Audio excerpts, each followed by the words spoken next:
The morning had started like any other, with sunlight pouring in through the cracks of the curtains, and the familiar creak of the wooden floor beneath my feet. But there was a stillness in the air, a kind of pause that made me turn my head just slightly, as if something had already shifted.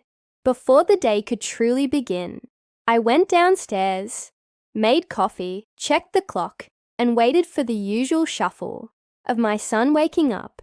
But today, he didn't call for breakfast.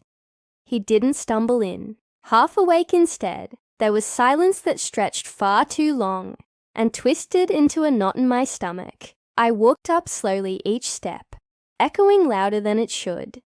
And as I reached the top, the door to my room was ajar, something I never left open, and I knew right then that he had been inside. I pushed the door fully open, and there he was, standing frozen in front of my dresser.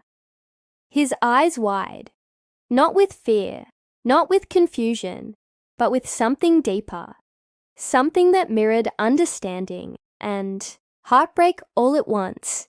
His small hand clutched the old wooden box I had kept hidden behind clothes, tucked far in the back where no one was supposed to find it, not even him, not especially him.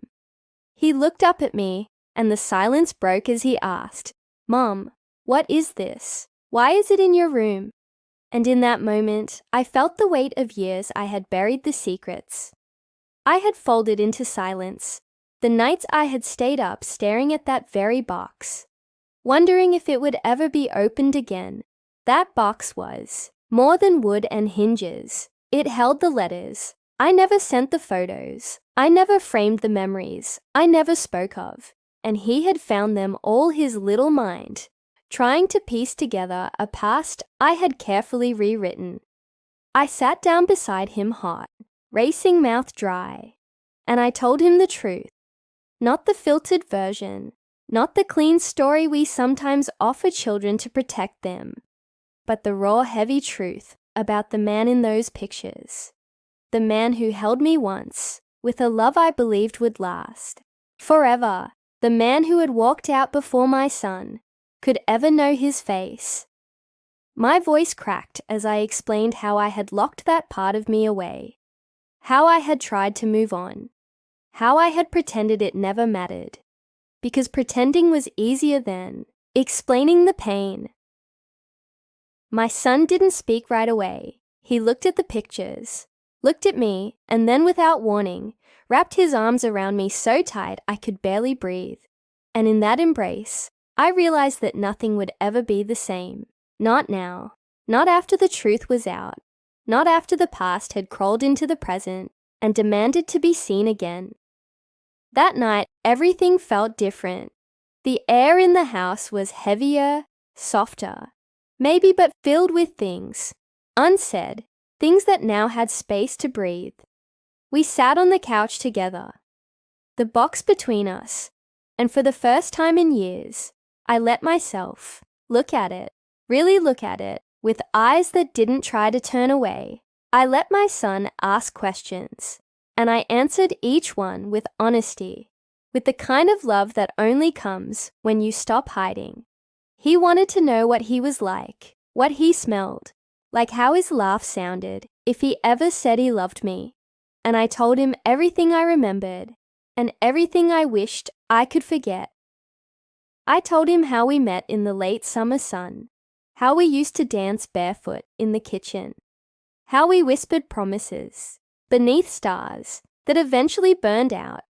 I told him about the day he left, how he packed his things without a word, how I stood there clutching the positive pregnancy test, too afraid to speak, too afraid to chase someone who had already decided to disappear, and how I swore in that moment that I would never let my son feel unwanted, unloved, forgotten.